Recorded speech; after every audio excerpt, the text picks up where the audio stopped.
अगला हेडिंग है परावैद्युतांक। परावैद्युतांक क्या होता है?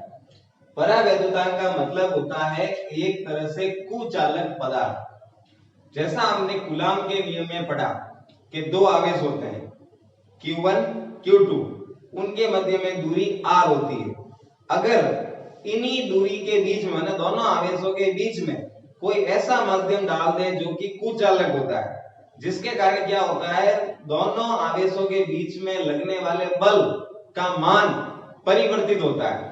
तो ये जो आपने बीच में डाला अन्य माध्यम, कुचालक माध्यम, इसी को हम परावैद्युतांक कहते हैं। इसको कैपिटल K से या एप्सिलॉन r से दर्शाया जा सकता है, और हम इसको दूसरी भाषा में दूसरा नाम इसका माध्यम की आपेक्षिक विद्युतशीलता भी कह सकते हैं। इसका मान निकालने के लिए, इसका सूत्र निकालने के लिए हम निर्वात में बल बटा माध्यम में बल दोनों का अनुपात ले लेंगे। निर्वात में बल का मतलब दोनों आवेशों के बीच में जब निर्वात था, और जब निर्वात था तो वहां बल का मान क्या था, 1/4 pi epsilon not Q1 Q2 बटे r स्क्वायर। क्यों? क्योंकि वहां K का मान क्या होता है, 1/4 पाई एप्सिलॉन नॉट।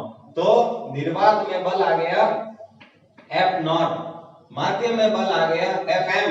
m का मतलब माध्यम, नॉट का मतलब निर्वात। तो निर्वात में बल का मान 1/4 pi epsilon not Q1 Q2 बटे r स्क्वायर, और माध्यम में 1/4 पाई एप्सिलॉन Q1 Q2 बटे r स्क्वायर। आप ध्यान से देखिए, ये वाला पद ये वाले पद से कट रहा है, 1/4 पाई से कट रहा है, ये ऊपर चला जाएगा तो एप्सिलॉन r या K का मान हो जाएगा एप्सिलॉन बटे एप्सिलॉन नॉट। माने दोनों विद्युतशीलताओं का जो अनुपात होगा वही अनुपात एप्सिलॉन r होगा। तो हम ऐसा भी कह सकते हैं, माध्यम की विद्युतशीलता और निर्वात की विद्युतशीलता का अनुपात माध्यम की आपेक्षिक विद्युतशीलता कहलाती है। हम इसको कैपिटल K से भी रिप्रेजेंट करते हैं, प्रस्तुत करते हैं। हम इसे परावैद्युतांक भी कह सकते हैं। हम यहाँ ध्यान से देख रहे हैं, एप्सिलॉन और एप्सिलॉन नॉट दोनों अनुपात में आई है, अतः हम इन दोनों विमाओं को जब रखेंगे तो विमाएं कट जाएगी, इसलिए एप्सिलॉन r जो होगी वो एक विमाहीन राशि होगी, इसकी कोई विमा नहीं होगी, इसका कोई मात्रक नहीं होगा। तो एप्सिलॉन r जो होता है वो विमाहीन राशि, मात्रकहीन राशि होती है, और हम इस एप्सिलॉन r को या K को कुचालक पदार्थ भी कहते हैं। जैसे पहले बताया कि परावैद्युतांक जो होता है वो कुचालक पदार्थ ही होता है। अगर हम परावैद्युतांक के रूप में अशुद्ध जल का प्रयोग करें तो इस परावैद्युतांक का मान 80 प्राप्त होता है।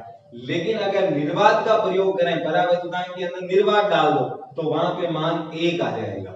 और अगर सुचालक कोई डाल दो, प्लेट डाल दो सुचालक, तो परावैद्युतांक का मान अनंत हो जाएगा। और इस स्थिति में दोनों आवेशों के बीच में जो लगने वाला बल होगा वो निर्वात होने पर तो सर्वाधिक होगा, कुचालक पदार्थ होने पर मान कम हो जाएगा, और सुचालक होते ही मान शून्य हो जाएगा।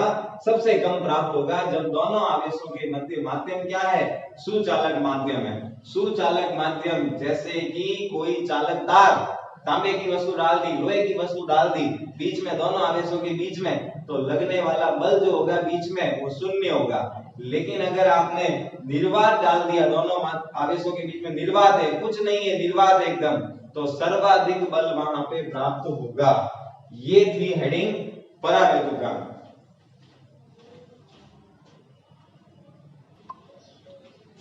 अगला हेडिंग है कूलाम के नियम का सदिश निरूपण।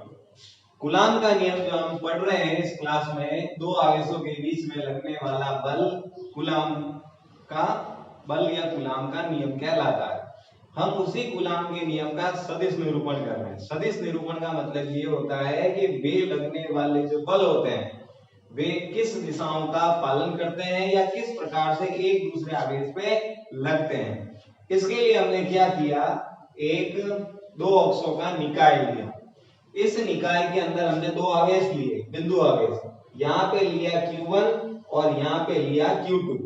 ये जो Q1 आवेश है ये मूल बिंदु O से इसका विस्थापन जो है या दूरी जो है वो R1 सदिश है, और इस Q2 का जो विस्थापन है वो R2 सदिश है। तो इन दोनों की स्थिति सदिश जो हो गए वो R1 और R2 हो गए। ये दोनों आवेश है Q1 और Q2।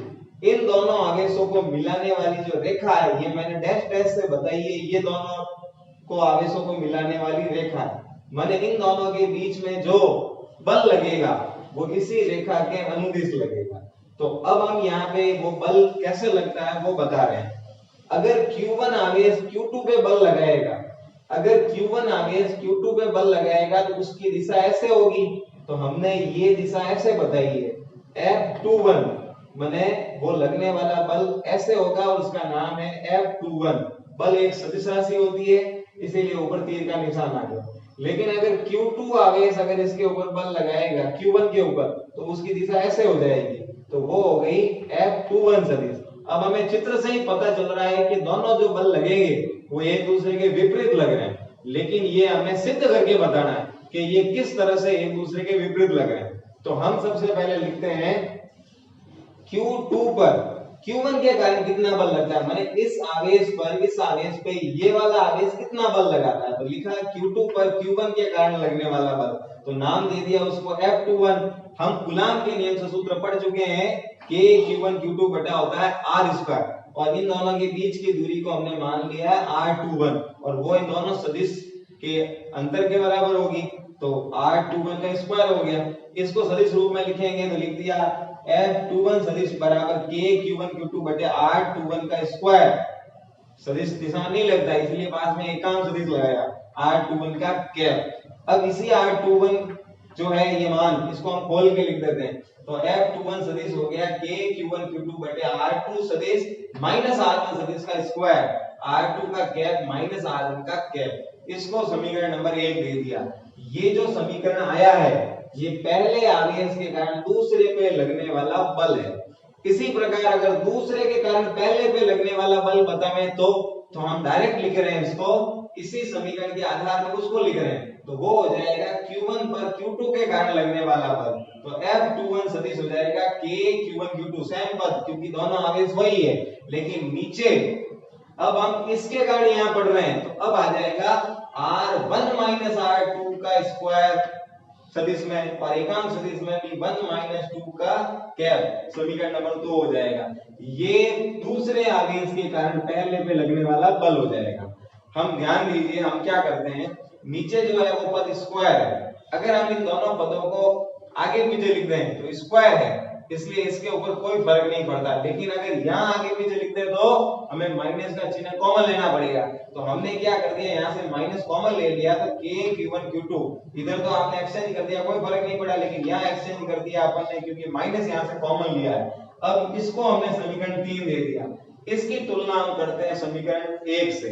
जब हम इसकी तुलना समीकरण 1 से करेंगे ये दोनों पद समान दिखेंगे, तो हम इसकी जगह F21 सदिश लिख सकते हैं। तो 1 व 3 की तुलना करेंगे तो हो जाएगा F21 सदिश बराबर माइनस F12 सदिश। इससे ये पता चलता है, ये माइनस का चिन्ह हमें ये बताता है कि दोनों जो बल होंगे उनकी दिशाएं एक दूसरे के विपरीत होगी। तो इस प्रकार से हमने कूलाम के नियम का सदिश निरूपण किया। ये कूलाम का नियम जो है ये सबसे पहले अब यहाँ पे ध्यान रखने योग्य बातें हैं। सबसे पहले कूलाम का नियम जो होता है वो बिंदु आवेशों पे लगता है, इस बात को हमें ध्यान रखना है। ये किसी और आवेशों पे काम नहीं करता, ये बिंदु आवेशों पे काम करता है। सबसे पहला तथ्य है दोनों आवेश स्थिर और बिंदुवत होने चाहिए। जो कूलाम के नियम में हम दो आवेश लेते हैं Q1 और Q2, ये दोनों आवेश बिंदुवत होने चाहिए और स्थिर होने चाहिए। दूसरा, इनके मध्य में जो दूरी होती है वो दूरी 10 की पावर माइनस 15 मीटर से ज्यादा होनी चाहिए, कम नहीं होनी चाहिए। क्योंकि अगर ये दूरी कम होगी तो वहां पर 10 की पावर माइनस 15 से कम होगी तो वहां पे कूलाम का नियम काम नहीं करेगा, फिर वहां पे नाभिकीय बल काम करने लग जाएगा। क्योंकि हम ये जानते हैं नाभिक के अंदर पाए जाने वाले प्रोटॉन और न्यूट्रॉन होते हैं, उनके मध्य नाभिक की त्रिज्या 10 की पावर माइनस 15 मीटर कोटि की होती है। तो वहां पे लगने वाला जो बल होता है वह बल नाभिकीय बल होता है, इसलिए ये दूरी जो होती है वो 10 की पावर माइनस 15 मीटर कोटि से ज्यादा होनी चाहिए, तभी वहां पे कूलाम का नियम काम करेगा। तीसरी बात, ये जो नियम है ये अध्यारोपण के सिद्धांत का पालन करता है। अगर इसी निकाय में बहुत सारे अगर आवेश हो जाते या बहुत सारे आवेश हम ले लेते तो किसी एक आवेश पे लगने वाला जो बल होता वो सभी के योग के बराबर होता। इसी को हम अध्यारोपण का सिद्धांत कहते हैं। तो अध्यारोपण के सिद्धांत का पालन करता है। और चौथी बात, ये जो नियम होता है ये एक व्युत्क्रम वर्ग के नियम का पालन करता है, क्योंकि आप देख रहे हो कि दूरी का यहाँ पे व्युत्क्रम हो रहा है और वो वर्ग भी हो रहा है, इसलिए ये वर्ग व्युत्क्रम नियम का पालन करेगा। और पांचवी बात, ये एक प्रकार का संरक्षी बल है। संरक्षी बल का मतलब इसका हमेशा संरक्षण होता है, ये कभी मतलब इसकी हानि नहीं होती, कभी ये लॉस में नहीं रहता। एक आवेश दूसरे आवेश पे बल लगाता है तो दूसरा भी पहले पे बल लगाएगा, एक बल दूसरे पे लग रहा है दूसरा भी पहले पे लगाएगा, इसीलिए ये एक प्रकार का संरक्षी बल भी होता है। देख लीजिए ये हेडिंग और उतार लीजिए।